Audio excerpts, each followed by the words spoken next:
Hello বন্ধুরা, সবাই কেমন আছো? আজ আমি বানাতে চলেছি ক্রিসপি চাউমিন রোল। প্রথমে গ্যাসটা জ্বালিয়ে কড়াই বসিয়ে তেল দিয়ে দেবো। তেল গরম হয়ে গেলে প্রথমে আদা রসুন কুচি দিয়ে দেবো, পেঁয়াজ কুচি নেড়ে চেড়ে নেবো একটু।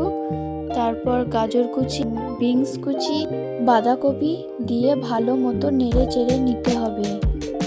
এরপর দিয়ে দেবো হলুদ গুঁড়ো, জিরে গুঁড়ো, লঙ্কা গুঁড়ো, 1 চামচ লবণ দিয়ে আবার নেড়ে চেড়ে নিতে হবে।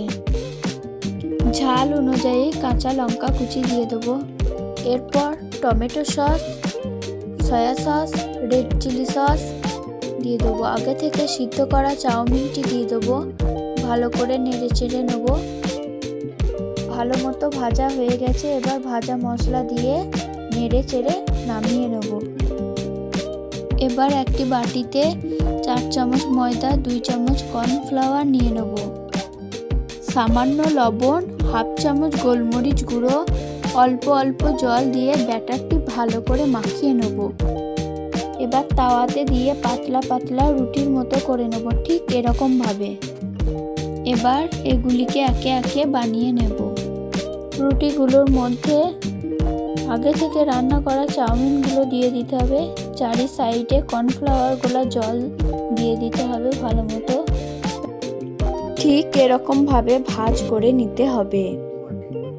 এবার কর্নফ্লাওয়ার গোলা জলে দিয়ে কুড়কুড়ি গুঁড়োতে মাখিয়ে নিতে হবে। এবার গরম তেলে দিয়ে ভালো করে উল্টে পাল্টে ভেজে নেব। ভাজা হয়ে গেছে, এবার তুলে নেব। এবার একে একে সবগুলো ভেজে নেব। আমার ভাজা হয়ে গেছে, দেখো কত সুন্দর লাগছে। ভেতরটাও খুব সুন্দর ভালো মতো হয়ে গেছে। তোমরা একবার বাড়িতে ট্রাই করে দেখতে পারো, খেতে খুব সুন্দর হয়েছে। ভিডিওটি ভালো লাগলে লাইক, কমেন্ট, শেয়ার করে দেবে। ভালো থাকবে, বাই।